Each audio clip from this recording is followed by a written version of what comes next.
Amerikadagi o'zbeklar nimagadir birlashish qiyin. Bir-birini ko'ra olmaydi, yaxshi bo'lib ketgan o'zbek bo'lsa tosh otadi hamma. Bizda podдержка qilish yo'q. Bizda inson yaxshi miyasi ishlab bir kompaniya ochadi, ishchilarni o'sha yollaydi, o'zbekka yollaydi, kimni yollaydi boshqa?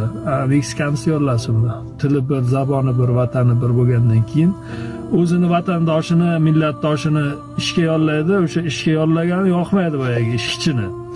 Keyin sekin ko'rolmaydi, g'avo qiladi, boyagi yangi kompaniya ochgan Amerikada gullab yashnayotgan kompaniyasini tubdan o'sha tagiga suv quyib boshlaydi ishchi.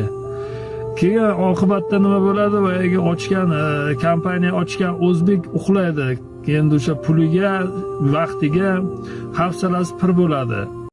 Bu do'stimizning gaplaridan men hayron qoldim. Endi bizning odamlarimiz shuning uchun ko'p narsani eshitmaydi, qiziqmaydi, bilmaydi. Shuni balosidan mana shunaqa bir-biriga yomonlik tilab, bir-biriga hasad qilib, ko'ra olmay, mana shunaqa o'ziga o'zi qilib yuradida. Unaqa emas. Bizni yaratuvchimizni gapidan kelib chiqamiz endi. Bizga aytib qo'yganidan. Hech qachon birovda biron narsa ko'rsangizlar, hasad qilmanglar, havas qilinglar. Orzu qilinglar, niyat qilinglar, men yetkizaman degan. Duo qilinglar, o'shanga yetkizaman degan. Shuning uchun kimki birovga omadini ko'rib, yanada ham Alloh ziyoda qilsin desa, yaxshi niyat qilsa, omad tilasa, ana shunda yonidagi farishtalar ham senga ham o'sha bo'lsin, senga 2 barobar bo'lsin deb turar ekan.